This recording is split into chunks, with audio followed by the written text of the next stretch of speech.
దేశం మొత్తం మీదున్న best gold sellers, best designs ఇప్పుడు హైదరాబాద్ లో pan India jewel show. Don't miss it.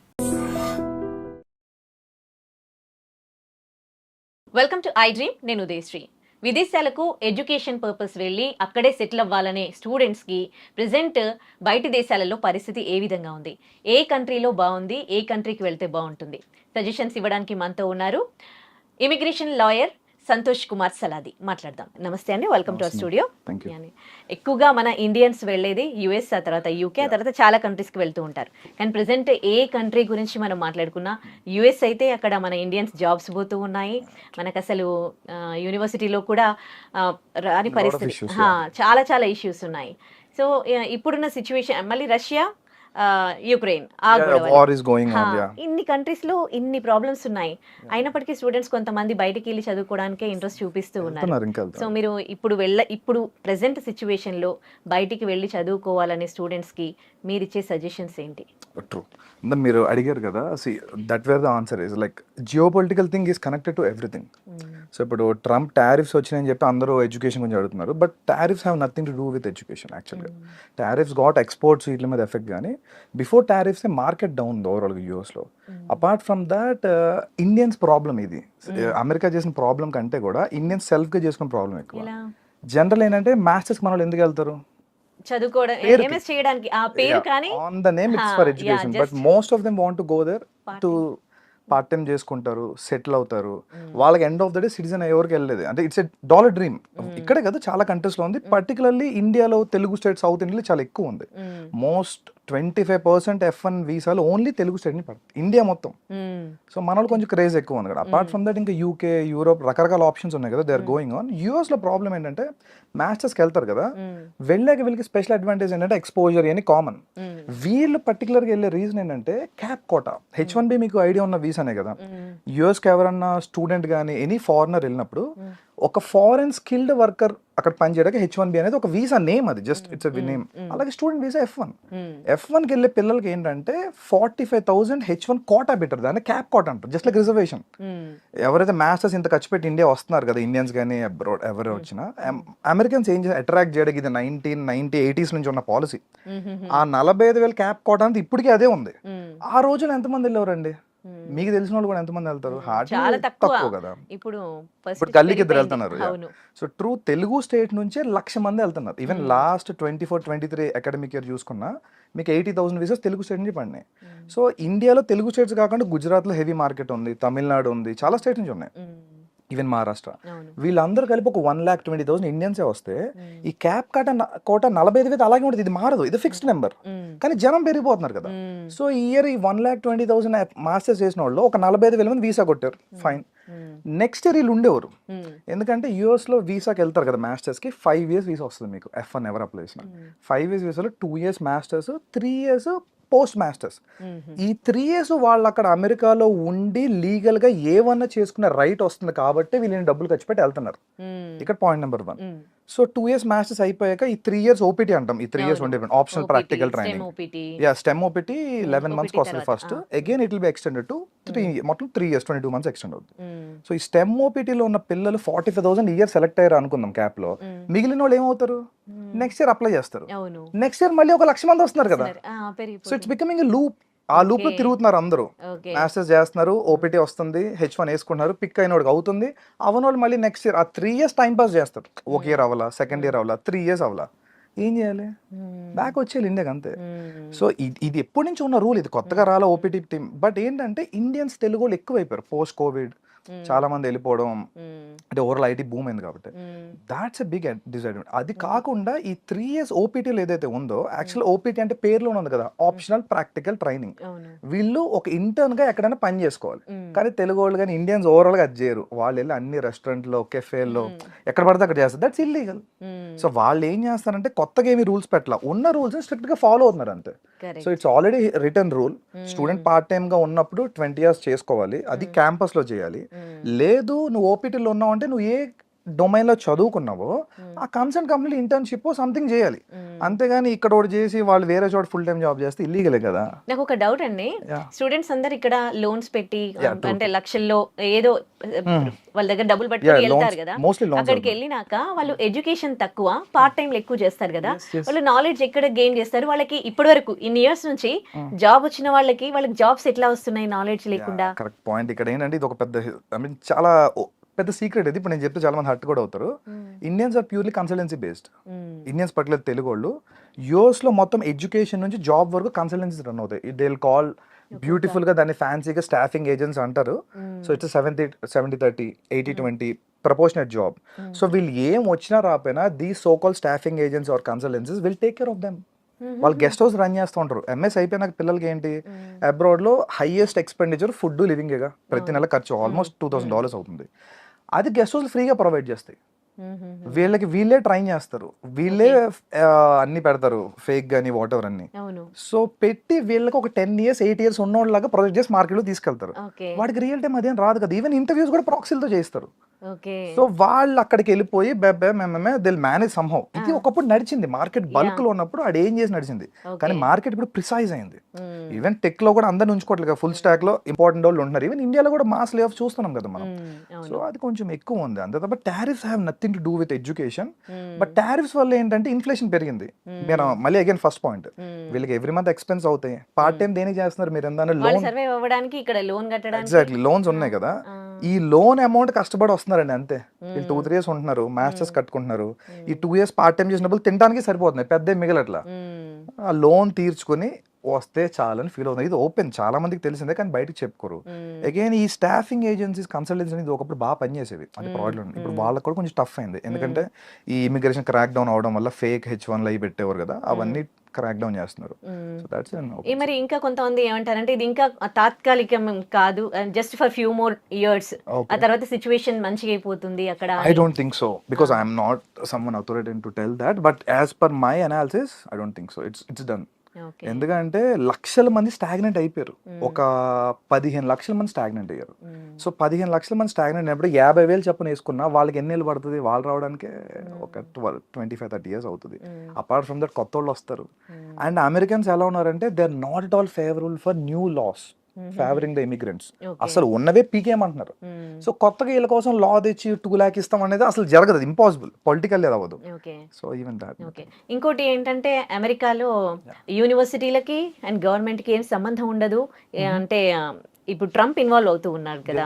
ఇప్పుడు యూనివర్సిటీస్ అంటే బయట దేశాలలో స్టూడెంట్స్ ని ఇప్పుడు యూనివర్సిటీ చూస్తున్నాం కదా. మరి గవర్నమెంట్ కి సంబంధం ఏం లేదు కదా. అమెరికా అనేది ఒక క్యాపిటలిస్టిక్ ఎకానమీ, అక్కడ డబ్బుతోనే ప్రతిదీ నడుస్తుంది. Because they go for that, they have official lobbying to. అందుకనే ఇండియాలో లాబింగ్ ఇల్లీగల్ కదా, బట్ యూఎస్ లాబింగ్ లీగల్.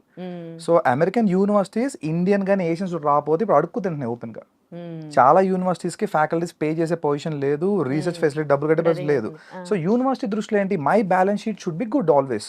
నాకు డబ్బులు కావాలి, సో నేను బ్యాలెన్స్ షీట్ రన్ చేసుకోవాలి, అంతే కదా ఎనీ ఆర్గనైజేషన్ డూస్. గవర్నమెంట్ ఏమంటుంది, మాకు political, government runs on political favours. Politically వాళ్ళు ఇంపల్స్ గా ఉన్నారు, ఇమిగ్రెంట్స్ మాకు వద్దనేదే ట్రంప్ నినాదం కదా. సో అదే కోర్టులో పెండింగ్ లో ఉన్నాయి కదా ఇప్పుడు. యా, అంటే యూనివర్సిటీ రోల్ చాలా చిన్నదండి. యూనివర్సిటీ F1 వీసా ఇవ్వడానికి మీకు I-20 ఇస్తుంది. వీసా ఎవరు ఇవ్వాలి? ఎంబసీ ఇవ్వాలి కదా. Embassy policy dictate second president. ఈ ఇంటేక్ అసలు ఆల్మోస్ట్ పిల్లలే తక్కువ మంది అప్లై చేశారు. ఈవెన్ తక్కువ మంది అప్లై చేసిన వాళ్ళు కూడా 1-2 క్వశ్చన్ రిజెక్ట్ చేశారు. నిన్న మొన్న రెడ్డిట్ లో ట్రెండ్ అవుతుంది, 1 F1 ఇంటర్వ్యూ గై పెట్టాడు. It's too much. అండ్ ఒకటే క్వశ్చన్ అడిగారు, ఒక గై IITian, వాడికి వీసా ఇవ్వలేదు. Because they have a limit, ఇంతవరకే ఇవ్వండి అనేది. ఇప్పుడు కరోనా టైంలో వాళ్ళకి ఓపెన్ హ్యాండ్ ఇచ్చారు అక్కడ యూనివర్సిటీలో బతకాలని చెప్పి. వద్దన్న వీసా అసలు జస్ట్ వెళ్తే నాకు తెలిసిన ఎన్నో కొంత స్టూడెంట్స్ క్వశ్చన్ కూడా అడగకుండా వీసా తీసుకుని ఉన్నారు. జస్ట్ 1-2 క్వశ్చన్ అడిగి ఇప్పుడు అదే 1-2 క్వశ్చన్ రిజెక్ట్ చేస్తున్నారు. రాజు తలుచుకుంటే దెబ్బలు కొదవంటారు చూసారా. సో అంతే. మరి ఎట్లా అంటే ఇప్పుడు చాలా మంది జాబ్స్ పోతూ ఉన్నాయి, కానీ అక్కడ నుంచి తిరిగి బ్యాక్ ఇండియాకి వచ్చేస్తున్న వాళ్ళ పర్సెంటేజ్ చూస్తే అయితే జాబ్ రాని వాళ్ళందరూ ఏం రావట్లేదు, ఇంకా అక్కడే ఉన్నారు. అంటే ఇంకా హోప్స్ ఉన్నాయి. అదే కదండి మన సొసైటల్ స్టిగ్మా. సో ఒకటి బ్యాక్ వచ్చాడంటే they will see them as a failure. అదొక 50% కారణం. అక్కడే ఏదో ఒక పార్ట్ టైమో ఫుల్ టైమో ఆడ్ జాబ్ చిన్నదో పడదో పడి అక్కడే తిరుగుతున్నారు. ఇంకొంతమంది ఏం చేస్తారంటే PhD ఎన్రోల్ అవడం, వాళ్ళకి ఇంట్రెస్ట్ లేకపోతే జస్ట్ టు స్టే అఫ్లోట్. ఉండాలి, అక్కడ ఉంటే చాలు అనే మూడ్ లో ఉన్నారు. Even that's not true. ఎందుకంటే అక్కడ ఏమి ప్రాస్పెక్టివ్ మార్కెట్ లేదు. ఎంత ఉన్నా సపోజ్ ఓపెన్ గా మాట్లాడుకున్నాం, F1 అయిపోయింది, H1 వచ్చేసింది, తర్వాత ప్రొసీజర్ ఏంటి, గ్రీన్ కార్డ్ జీసీ కదా.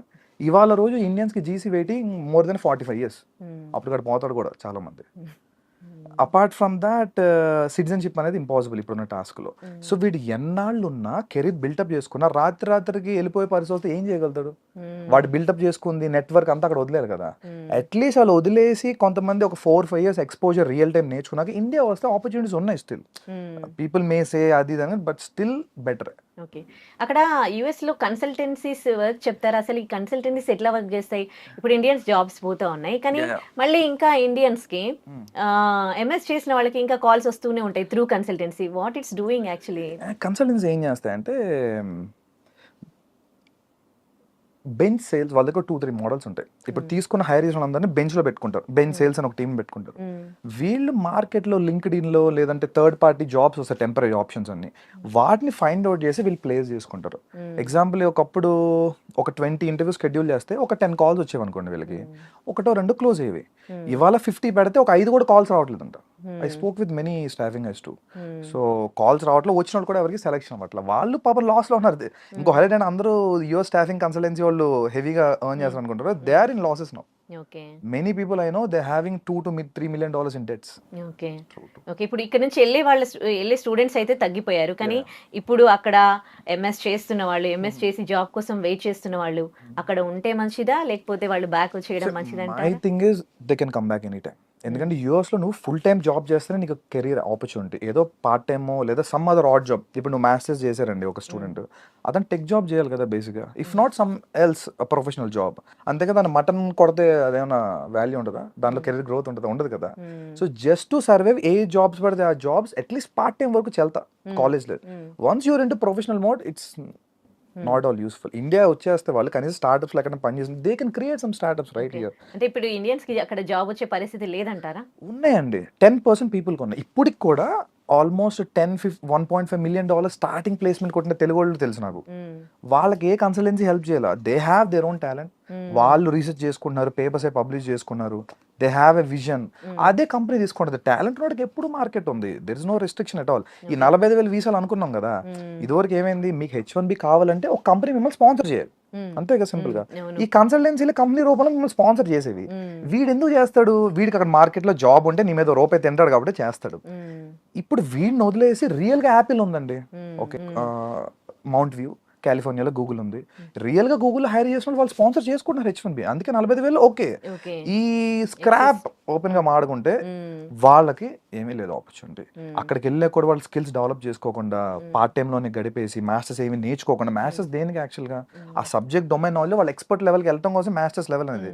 వాళ్ళు అదేం వెళ్ళకుండా అగైన్ మాస్టర్స్ గేట్ పాస్ లో వాడుకుంటున్నారు. గేట్ పాస్ ఏంటి, అమెరికా ఎంటర్ అవడానికి గేట్ పాస్, పార్ట్ టైం చేయాలి, డబ్బులు సంపాదించాలి, పంపాలి, అది అక్కడ వరకే. ఈ స్కిల్ డెవలప్మెంట్ ప్రోగ్రామ్స్ కూడా కొన్ని నేర్చుకుంటూ ఉంటారు కదా, అవి యూస్ఫుల్ అవుతాయి వాళ్ళకి? స్కిల్ ఏదైనా యూజ్ అయినా అంటే స్కిల్ డెవలప్మెంట్ ఇండియాలో ఇంకా టెక్ స్కిల్స్ ర్యాపిడ్ గా గవర్నమెంట్ ప్రమోషన్ తక్కువ. గవర్నమెంట్ ఏంటంటే ఇండియాలో సెమీ స్కిల్స్ ఎక్కువ ప్రమోట్ చేస్తుంది. యూఎస్లో ఏంటంటే ప్యూర్లీ వాళ్ళకి అబ్రాడ్ అంటే ఫారెన్ వర్కర్స్ అందరూ కూడా స్కిల్డ్ వర్కర్స్ కిందే. ఖచ్చితంగా మీరు హై టెక్నాలజీ చేస్తేనే వాళ్ళకి పనికి వస్తారు. ఇప్పుడు సపోజ్ ఎగ్జాంపుల్ యూకే ఉందండి, ఒక రకంగా అన్నట్టు యూఎస్ కంటే యూకేనే బెటర్ పిల్లోడు స్టూడెంట్ యాంగిల్లో చూస్తే. ఎందుకంటే యూఎస్లో వాళ్ళకి నెత్తి మీద ఒక అప్పు వేసుకుని వెళ్తున్నారు ఒక 35-40 లక్షలు. ఎందుకంటే $89 ఉంది కదా ఇవాళ. సో వీళ్ళకి ఏమైపోయిందంటే ఫస్ట్ ఆ 35-40 lakhs డెట్ చాలా ప్రెషర్ ఉంటుంది ఏ మనిషికైనా, అంతేగా. ఇప్పుడు పేరెంట్స్ చెప్పడం వరకే, పిల్లోడు అక్కడికి వెళ్ళి సఫర్ అవుతున్నాడు. వాడే పార్ట్ టైం చేసుకుంటాడు. ఇండియాలోగా ఏది ఈజీ కాదు, ఇన్సూరెన్స్లు కట్టుకుంటాడు, ప్లస్ ఈ ప్రెషర్ ఉంటుంది, అమ్మో అప్పు ఉంది అది కట్టాలి. యూకేలో ఏంటంటే మీకు ఇంచుమించు 20 lakhs లోపే చాలా చోట్ల మ్యాథ్స్ అయిపోద్ది. సో వాళ్ళ మీద కొంతవరకు డెట్ ప్రెషర్ తక్కువ ఉంటుంది. I'm not telling UK so good, at least వాళ్ళ ఎక్స్పోజర్ కోసం మాస్టర్స్కి వెళ్ళే వాళ్ళకి ఎప్పుడు కూడా ప్రాబ్లం లేదండి. మేము అక్కడే ఉండిపోవాలి, సిటిజన్ అయిపోవాలి అనుకుంటే మాత్రం అవ్వదు. ఇప్పుడు అంత ఓపెన్ గా లేదు. అంతే, అంటే కంట్రీ టు కంట్రీ రిలేషన్షిప్స్ బాగుండట్లేదు కదా, మరి యూకే తో ఇండియాకి ఎట్లా ఉంది? ఎగ్జాక్ట్లీ ఈ పాయింట్. యూకే తో ఇండియాకి చాలా సూపర్ బైలాటరల్ రిలేషన్స్ ఉన్నాయి. ఇప్పుడు రీసెంట్లీ మోదీ గారు లాస్ట్ మంత్ యూకే తో హిస్టారికల్ ట్రేడ్ డీల్ చేసుకున్నాం మనం. Many goods are now with tax free. Suppose ఇప్పుడు మన ఇండియా నుంచి అపెరల్ వెళ్తుంది వరల్డ్ వైడ్ గా, ఈ గార్మెంట్స్ అన్ని కూడా. నౌ ట్యాక్స్ ఫ్రీ ఇచ్చారు ట్రేడ్ ఛానల్లో. అలాగే ఎడ్యుకేషన్ వీసాస్ కూడా ఇండియా నుంచి ఎవరైతే యూత్ ఉన్నారో యూత్ మొబిలిటీ వీసాను కొత్తది క్రియేట్ చేసింది ఇమిగ్రేషన్ లాలో యూకేలో, ఓన్లీ ఫర్ ఇండియన్స్. ఒక 30,000 మందికి జస్ట్ మీరు ఏ జాబ్ ఒక్కర్లా, నువ్వు మా కంట్రీలో స్టార్ట్అప్ చేయడానికి కానీ లేదా ఇన్నోవేట్ చేయడానికి వస్తావా రా, విల్ ఇష్యూ అని వీసా 3 years 2 years వీసా ఏదైనా చెయ్యి, if it is good further గా అప్లై చేసుకో. ఇది ఓపెన్, యూఎస్ లేదు మనకి ఇది. ఈ ట్రేడ్ డీల్స్ వల్ల ఇండియాకి ఉన్న యూకేతో ఉన్న బెనిఫిట్ ఇది. స్టూడెంట్స్ వెళ్తారు కదా మాస్టర్స్ కి, 4 year వీసా వస్తుంది యూకేలో చాలా చోట్ల. 2 year కోర్స్ చేసుకుంటే అగైన్ 2 years ఉంటారు కదా. ఈవెన్ అప్పుడు కూడా వాళ్ళకి ఏమైనా అవ్వకపోతే మొబిలిటీ వీసా ఉంది, something else they will try. And more over అంటే ముందు డెట్ ప్రెషర్ తక్కువ ఉంటుంది. అగైన్ ఓకే, అంటే కొన్ని కోర్సులు చేయడానికి వెళ్ళిన వాళ్ళకి యూకేలో బాగుంటుందా లేకపోతే ఏది? మేనేజ్మెంట్ యూకేలో బాగుంటుంది, particularly IT is fine, life sciences కూడా okay. And law management top మీకు యూకేలో, లా అండ్ మేనేజ్మెంట్. తెలుగు వాళ్ళ పట్ల ఇంజనీరింగ్ వెళ్తారు కాబట్టి ఓకే, మాస్టర్స్ కూడా ఇంజనీరింగ్ ఐటీ అటు సైడ్ కూడా కొంత చూడొచ్చు. అక్కడే సెటిల్ అవ్వాలనుకుంటే యూకేలో, యూకేలో సెటిల్ అవ్వాలంటే ఫైన్. వాళ్ళు ఒక ట్రాన్స్పరెంట్ సిస్టమ్ తీసుకొచ్చారు.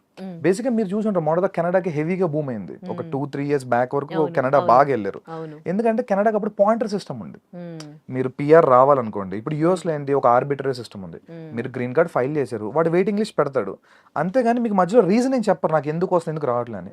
కెనడాలో ఏంటంటే పాయింటర్ సిస్టమ్ ఉంటుంది, సిఆర్ఎస్ స్కోర్ అంటాం, కాంప్రహెన్సివ్ ర్యాంకింగ్ సిస్టమ్. మీ సిఆర్ఎస్ స్కోర్ చేసుకుంటే మీ 10th 12th మీరు కెనడాలో పని చేశారు లేదా కెనడాలో ఎక్స్పీరియన్స్ ఉందా, ఇవన్నీ ఇమిగ్రేషన్ లాయర్ చూస్తారు. సో మీకు గనక CRS score 740 above direct PR ఇచ్చింది మాంటర్ Canada. So that's why people flocked. 640 నుంచి ఇచ్చుకొచ్చింది 740 వరకు ఇచ్చారు. ఇప్పుడు ఏంటంటే కెనడా ఆపేసింది, వాళ్ళకి చూసాం కదా ఖలిస్తాన్ ఇష్యూస్ ఉన్నాయి, ఇమిగ్రేషన్ ఎక్కువైపోయింది.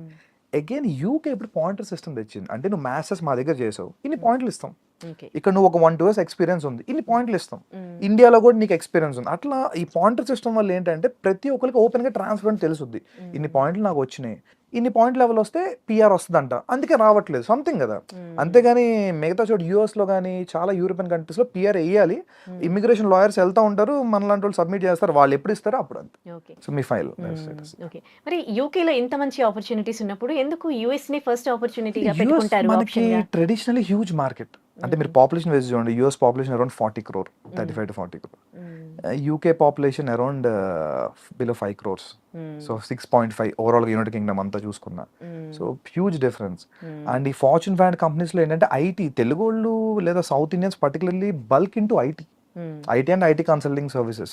So US huge market, world మొత్తానికి ఐటీ వాళ్ళే కదా. సో అందుకని మన తెలుగు ట్రెడిషన్ ఎక్కువ వెళ్తుండేవారు, అంతేగాని there is nothing else. And ఈ అడ్వాంటేజ్ ఉండేవి మనకి, వేరే ఏ కంట్రీలో కన్సల్టెన్సీస్ లేవు, స్టాఫింగ్ ఏజెన్సీస్ కానీ, మ్యాథ్స్ అయిపోతే వాడు ఓన్ గా చూసుకోవడం లేదంటే సంథింగ్.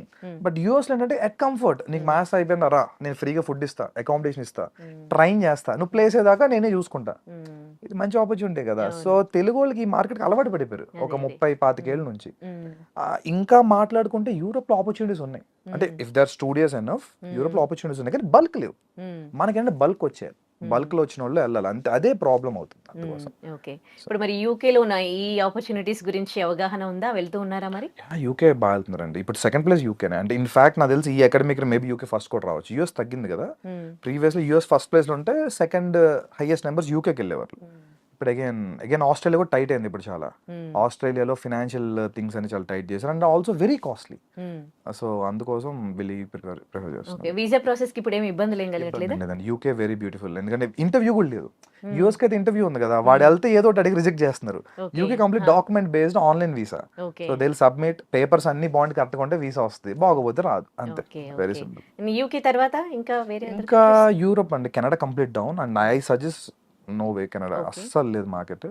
యూరోప్ ఇంకా జర్మనీ, ఫ్రాన్స్, ఈ ట్రెడిషనల్ మార్కెట్స్ ఉన్నాయి కదా. అగైన్ యూరోప్ లో ప్రాబ్లం, మన ఇందా మీరు అడిగిన క్వశ్చన్ ఇంకోటి ఏంటంటే, యూరోప్ కి ఎందుకు వెళ్ళరంటే తక్కువ, యూరోప్ లో జస్ట్ లైక్ ఇండియాలో స్టేట్స్ లాగా ఏ కంట్రీకి వెళ్తే ఆ లోకల్ లాంగ్వేజ్ వస్తుంది. జర్మనీ వెళ్తే జర్మన్ నేర్చుకోవాలి, ఫ్రాన్స్ వెళ్తే ఫ్రెంచ్ నేర్చుకోవాలి, స్వీడన్ లో చాలా స్వీడన్ వెళ్తే మళ్ళీ స్వీడిష్ రావాలి. సో అది మళ్ళీ మన టఫ్ పార్ట్ కదా, ఆ లాంగ్వేజ్ మొత్తం, దాని గురించి కొంత ఇది. But Germany number 3, Germany number 3. జర్మనీలో ఎట్లా ఉందండి? జర్మనీ ఇస్ టూ గుడ్ అండి. జర్మనీ అంటే ఫస్ట్ నుంచి వాళ్ళది quality life, quality education, population కూడా సేమ్ యూకే లెవెల్ పాపులేషన్ వాళ్ళది. జర్మనీలో ఏంటంటే గవర్నమెంట్ స్కూల్స్ అని ఫ్రీ, అసలు డబ్బుల గురించి కాదు, వాళ్ళు Okay. Free, most complete masters free. ఇక్కడ వాళ్ళ కంట్రీ వాళ్ళకా లేకపోతే లేదు మన వాళ్ళకి కూడా. జర్మనీలో మీ public universities offer 90% to 100% scholarships. మన వాళ్ళు మరి చదువుకుంటారు ఎందుకు కూడా. మా జర్మనీకి వెళ్ళారు? కరెక్ట్ క్వశ్చన్ అడిగారు. ఇప్పుడు ఏంటంటే I tell you some secrets kind. UK US లో ఇప్పుడు మీరు బీటెక్ అమీర్పేట్ సైడ్ వెళ్తుంటే బీటెక్ ప్రాజెక్ట్స్ బోర్డులు పెట్టుంటారు, బీటెక్ ట్రిపుల్ ప్రాజెక్ట్స్ అని అవి. సేమ్ యుఎస్ యూకే లో ప్రాజెక్ట్ అసైన్మెంట్లు డబ్బులు పెట్టి కొనుక్కొని సబ్మిట్ చేసేయచ్చు. And they'll get అవును and they'll get grades and they'll pass out with convocation and all this and all. జర్మనీలో కుదరదు. జర్మనీలో పెయిడ్ అసైన్మెంట్స్ కష్టపడి చదువుకోవాలి. ఇంత ప్లాగరిజం ఉన్న కంప్లీట్ ఆ అసైన్మెంట్ ఆ సెమ్మే వేవో ఇది చేస్తారు.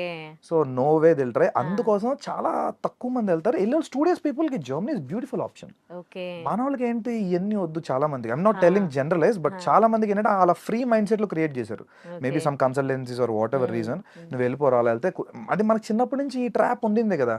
10th చదువు అయిపోయింది లైఫ్, ఇంటర్ అయిపో బీటెక్ వెళ్తే అన్ని ఈజీగా అయిపోవాలి మనకి, ఎక్కువ ఎగ్జాక్ట్లీ కష్టపడకుండా. ఎగ్జాక్ట్లీ బీటెక్ జాయిన్ అయితే అయిపోయింది, ప్లేస్మెంట్ కొట్టే వరకు nothing goes in that way. Okay so అది ప్రాబ్లం యాక్చువల్గా. ఓకే జర్మనీ వీసా ప్రాసెస్ అంతా ఎట్లా ఉంటది? ఏ కోర్స్ చేయాలనుకునే వాళ్ళు జర్మనీ బాగుంటది? Particularly engineering guys, mechanical, automobile ఇవన్నీ ఉన్నాయి కదా. India is going towards manufacturing. India self reliant అవుతుంది కదా, ఆత్మ నిర్భర్ భారత్. అవును సో సెల్ఫ్ రిలయంట్ అవుతున్నప్పుడు manufacturing is only option. India China కానీ ఏ అకౌంట్ బీట్ చేయాలి, మనం థర్డ్ లార్జెస్ట్ సెకండ్ లార్జెస్ట్ వెళ్దాం అనుకుంటున్నాం. అవును so manufacturing is only way. Manufacturing రేపు స్టార్ట్ అవుతుంది ఇండియాలో, ఆల్రెడీ పుష్ వచ్చింది గట్టిగా.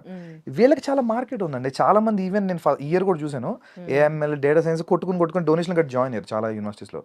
బట్ ఫ్యూచర్ లో మెకానికల్ ఈసీ వాళ్ళకి బీభత్సమైన మార్కెట్ ఉంది, హెవీగా అందు సైడ్ ప్రొడక్షన్ కూడా ఉంది.